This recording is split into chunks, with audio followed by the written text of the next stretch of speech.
Qui n'a jamais rêvé d'être comme Superman? Voler aussi vite que le son, avoir une super force, la vision infrarouge et bien d'autres pouvoirs? Toi? Ouais, un peu comme tout le monde. Mais Superman, c'est pas uniquement un physique et des pouvoirs incroyables, c'est aussi un mental d'acier et une gestion du stress incroyable. Et aujourd'hui, on va analyser tout ça dans le but de s'en servir tous les jours. J'ai normalement pas besoin de te présenter Superman, mais on sait jamais. Alors sans entrer dans les détails, Superman c'est un alien qui a été envoyé sur Terre par ses parents. Leur planète natale Krypton mourait et était sur le point d'exploser. Il arrive donc sur Terre où il sera accueilli par un couple de fermiers dans le Kansas, aux États-Unis. Et ils l'élèveront comme leur fils. Ils lui apprendront à vivre comme un terrien en cachant ses pouvoirs au monde, et surtout ils lui inculqueront de superbes valeurs telles que l'humilité, le respect, un grand sens moral, et c'est ça qui nous intéresse aujourd'hui. C'est cette éducation humaine qui a rendu Superman si bon. Durant son éducation, il a forgé un mental capable d'encaisser une pression énorme, de relativiser et de toujours croire au meilleur qui sommeille au fond de chacun d'entre nous. Superman est souvent confronté à la haine, le vice, la tromperie ou tout autre comportement malsain. Je précise que je parle des humains, le comportement psychologique de Superman face à l'homme. Et donc ce que je trouve incroyable chez ce personnage, c'est que même s'il est confronté aux pires injustices, il va jamais se laisser abattre, il restera toujours calme. En même temps, ça a tout son sens. Si tu es confronté à une personne qui est pourrie, tu fais tout ton possible pour faire le bien, pour ne pas répondre à la haine qu'elle t'échange, la meilleure chose c'est de la laisser et de tracer ta route. Attention, je dis pas qu'il faut pas se défendre. Parfois, il n'y a pas le choix, tu dois te défendre. Mais la plupart des cas, il y a une manière d'amener les choses. Une manière d'amener les choses, sinon, malheureusement, les rôles seront inversés. Et si tu réponds trop fort ou maladroitement, ça sera toi le méchant de l'histoire. Et justement, quand tu commences une démarche comme ceci, à essayer de faire le bien autour de toi, etc., tu vas être encore plus victime au jugement à la moindre faille. C'est-à-dire que tu auras pas mal de spectateurs autour de toi qui vont te voir agir, et à la moindre petite faille, ce qui est humain, évidemment, eh ben, ils retourneront forcément la chose contre toi et essayeront d'exagérer ton comportement, tes failles, de manière à montrer que tu n'es pas légitime à aider qui que ce soit. C'est un comportement humain, c'est comme ça, il n'y a pas le choix, donc ça sert à rien non plus à se mettre à chouiner mais je peux pas faire le bien, etc. Non, c'est juste qu'il y a une manière de faire les choses. C'est essaye d'aider les autres, mais reste discret. Et si ça pue, apprends à te retirer au bon moment. Et donc, pour en venir à Superman, bien que les injustices soient son quotidien, il garde toujours espoir et attend toujours le meilleur de l'homme. Et l'opinion publique, les médias, véhiculent cette idée de manière à te faire croire que le monde est pourri, que cette minorité qui fout la merde, elle est bien plus grande que ce que tu peux imaginer, mais c'est faux. Et j'imagine que du coup, dans l'œuvre fictive, Superman le sait. Il sait que l'homme est capable du pire, mais surtout, il sait que l'homme est capable du meilleur. Et ça, je trouve, c'est vraiment un comportement exemplaire à suivre au quotidien. On a tout à gagner à être quelqu'un d'agréable. À tendre la main, rendre service à ceux que l'on côtoie. Et si on tombe sur quelqu'un de nuisible, le mieux c'est de tracer sa route, au risque de devenir encore plus dangereux que ces personnes.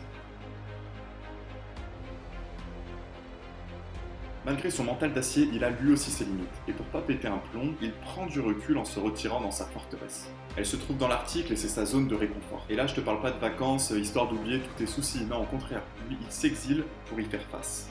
C'est quelque chose qui peut m'arriver aussi, quand je sens qu'une situation est en train de me monter les nerfs, ou alors que je vais être dépassé par la situation, ou si j'ai un objectif mais je ne sais pas comment le réaliser, j'aime m'isoler dans un parc ou faire un tour en voiture. Prendre du recul, réfléchir à comment avancer et être productif. Et franchement, ça me fait beaucoup de bien. En ce moment où je suis dans ma bulle, ça me permet vraiment de me ressourcer, de réfléchir pourquoi je fais tout ça, pourquoi il est important que je réalise cet objectif. Ça me permet de me rappeler des souvenirs positifs, histoire de se redonner de la force, ou alors de te rappeler pourquoi il est important que tu réalises cet objectif. Concernant Superman, il y a une autre situation similaire. Lorsqu'il est blessé physiquement, il quitte la Terre, il se rapproche le plus possible du Soleil et en fait, l'énergie du Soleil va le revitaliser complètement. Et une fois revigoré, il peut retourner sur Terre plus fort et faire face à ses problèmes.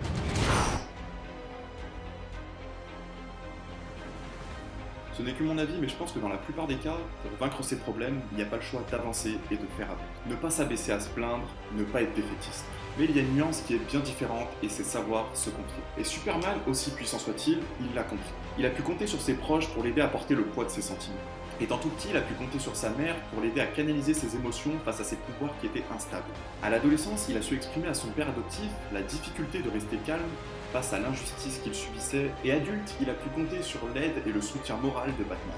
En ce qui me concerne, c'est pas facile. À cause de ma fierté, j'essaie toujours de résoudre tout par moi-même, mais sache une chose, c'est que à certains moments, on a forcément besoin d'être entouré. Que ce soit tes amis, tes parents, ta copine, ton mec, tes enfants, Lorsque la prise de recul n'est pas suffisante, les proches, c'est vraiment une valeur sûre pour s'en sortir.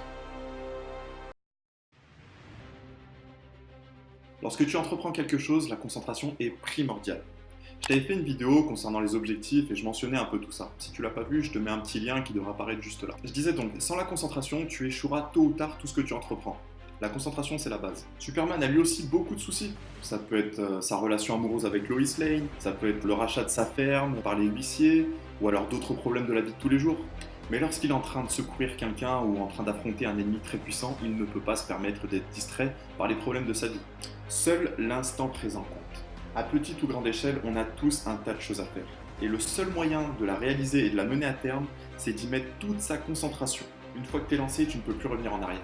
Pas le temps de se poser des questions, est-ce que je vais y arriver? Est-ce que je vais rencontrer tel problème? C'est typiquement le genre de réflexion qui te gênera et qui te fera échouer. Certes, il faut toujours réfléchir avant d'agir. Mais une fois que tu es lancé, tu n'as plus le temps de réfléchir, tu es dedans. La meilleure chose à faire, c'est de faire ton mieux pour réussir. Il est très important d'avoir plusieurs vies. Je m'explique. Superman, par exemple, trouve l'utilité d'être Clark Kent lorsqu'il n'est pas Superman. Ses pouvoirs restent inchangés, mais aux yeux du monde, il reste un humain lambda avec sa routine de journaliste. Certes, c'est d'abord un moyen de protéger son identité, mais ça lui permet aussi de faire abstraction de ses responsabilités et du stress pendant quelques temps. Dans mon cas, j'ai aussi plusieurs identités, si je peux dire comme ça. Il y a le Rodwan qui fait des vidéos, il y a le Rodwan qui fait du MMA et de la boxe style, d'ailleurs il y a des vidéos qui arrivent, et il y a le Rodwan qui est au boulot. On en revient un peu sur le système de l'équilibre que j'avais mentionné sur ma dernière vidéo, mais c'est vraiment ça l'idée, tout est lié. Ce n'est que mon avis, mais je pense qu'il est important d'avoir une vie bien structurée avec plusieurs petites cases, histoire de respirer et surtout de se débarrasser de la moindre pression. Et voilà, c'est la fin de cette vidéo. Avant que tu t'en ailles, j'aimerais en savoir un petit peu plus sur toi. Est-ce que tu te reconnais un peu dans ces méthodes pour se débarrasser du stress? Et si c'est pas le cas, quelles sont tes méthodes? Ça m'intéresse. Si la vidéo t'a plu, je t'invite à lâcher ton plus gros like, à t'abonner, à me suivre sur les réseaux sociaux et à aller sur mon YouTube. Tu regardes une petite vidéo de 30 secondes, ça permet à la chaîne de gagner 5 centimes. Ça semble dérisoire, mais si vous êtes beaucoup à le faire, ça aidera énormément la chaîne. Sur ce, je te dis à la semaine prochaine pour une vidéo totalement différente. Ciao!